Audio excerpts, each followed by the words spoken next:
నమస్కారం అండి. రాజానగరం నియోజకవర్గం రాజానగరం మండలం దివాన్చెరు గ్రామం నుండి మాట్లాడడం జరుగుతుంది. ఈరోజు నేను చాలా సంతోషంగా ఉన్నాను. ఈరోజు కూటమి ప్రభుత్వం అంటే అభివృద్ధి పదమని ప్రజల నోటంట వింటున్నాము.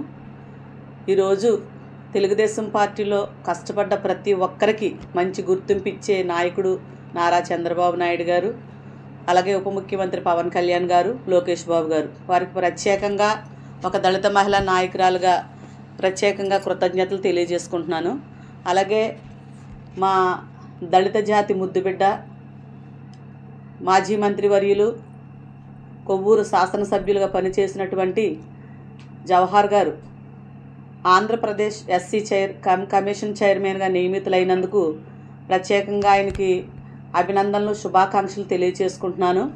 అలాగే ఆంధ్రప్రదేశ్ మహిళా కమిషన్ చైర్మన్గా రాయపాటి శైలజ గారు, రాష్ట్ర మహిళా ఆర్థిక వనరుల చైర్మన్ పీతల సుజాత గారు, అలాగే ఏపీ ఎస్ఎస్డిసి చైర్మన్గా బూరుగుపల్లి శేషారావు గారు తెలుగుదేశం పార్టీ నుండి వీరు నియమితులు అవడం జరిగింది. ఇంకా చాలామందికి చైర్మన్ పదవులు ఇవ్వడం జరిగిందండి. నిజంగా వారందరికీ పేరు పేరున హృదయపూర్వక అభినందనలు తెలియచేసుకుంటున్నాను. అలాగే ఈ కష్టానికి ప్రతిఫలం ప్రతి ఒక్కరికి కూడా ఈ గొప్ప అవకాశం కల్పించినటువంటి రాష్ట్ర ముఖ్యమంత్రి వర్యులు నారా చంద్రబాబు నాయుడు గారికి, ఉప ముఖ్యమంత్రి పవన్ కళ్యాణ్ గారికి, లోకేష్ బాబు గారికి ప్రత్యేకంగా ధన్యవాదాలు తెలియజేసుకుంటున్నాము. ఎందుకంటే తెలుగుదేశం పార్టీ అంటేనే పేదల పాలిటి పెన్నిది.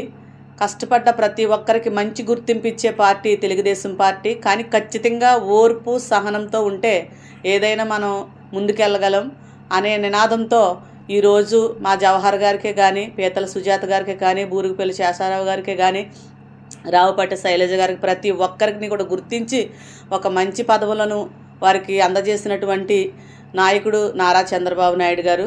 అలాగే మా రాజానగరం నియోజకవర్గం కూడా మంచి అభివృద్ధి పదంలో నడిపిస్తున్నటువంటి రాజానగరం నియోజకవర్గం శాసనసభ్యులు బత్తుల బలరామకృష్ణ గారికి కూడా ప్రత్యేకంగా ధన్యవాదాలు తెలియజేసుకుంటున్నాను. ఆయన మంచి మంచి కార్యక్రమాలు చేపడుతూ ఎక్కడికక్కడే తెలుగుదేశం పార్టీ కూటమి నాయకులందరినీ కలుపుకుంటూ వెళ్తున్నారు.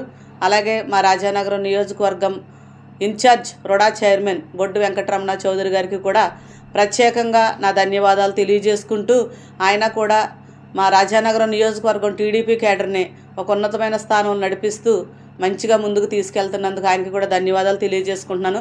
మరీ ముఖ్యంగా నా రాజకీయ గురువు గారు ఈరోజు నేను ఈ స్థాయిలో ఉండడానికి ముఖ్య కారకులు గౌరవనీయులు శ్రీ పెందుర్తి వెంకటేష్ గారికి మే 15వ తారీఖున ఆయనకి జన్మదిన శుభాకాంక్షలు అండి. అడ్వాన్స్గా ముందుగా ఆయనకి జన్మదిన శుభాకాంక్షలు తెలియజేస్తున్నాను. అలాగే మా బొడ్డు వెంకటరమణ చౌదరి గారికి పెళ్లి రోజు అలాగే పుట్టినరోజు కూడా జరుగుతుంది ఈ నెలలోనే. ఆయనకి కూడా అడ్వాన్స్గా పెళ్లి రోజు, పుట్టినరోజు శుభాకాంక్షలు తెలియచేసుకుంటున్నాను. మరీ ముఖ్యంగా మా జవహర్ గారికి దళిత జాతి ముద్దుబిడ్డ, నిజంగా ఆయన కష్టానికి, ఆయన ఓర్పుకి, సహనానికి ఒక ఎస్సీ చైర్మన్ నేను చాలా సంతోషిస్తున్నానండి. ఆయనకు ప్రత్యేకంగా నా కుటుంబం తరపున, నా రాజానగరం నియోజకవర్గం టీడీపీ కుటుంబ సభ్యుల, కూటమి సభ్యుల తరపు నుండి ధన్యవాదాలు తెలియజేసుకుంటున్నాను. టీడీపీ, జనసేన, బీజేపీల ఐక్యత ఖచ్చితంగా వర్ధిల్లుతుంది, పేదలందరికీ న్యాయం చేకూరుతుంది. కానీ కొంతమంది ఏవేవో తప్పుడు ప్రచారాలు చేస్తున్నారు. అవన్నిటిని తిప్పుకొట్టే సమయం ఆసన్నమైందని తెలుగుదేశం పార్టీ మహిళా సీనియర్ నాయకురాలుగా తెలియజేసుకుంటున్నాను. జై తెలుగుదేశం. టీడీపీ, జనసేన, బీజేపీల ఐక్యత వర్ధిల్లాలి. చంద్రబాబు గారి నాయకత్వం వర్ధిల్లాలి.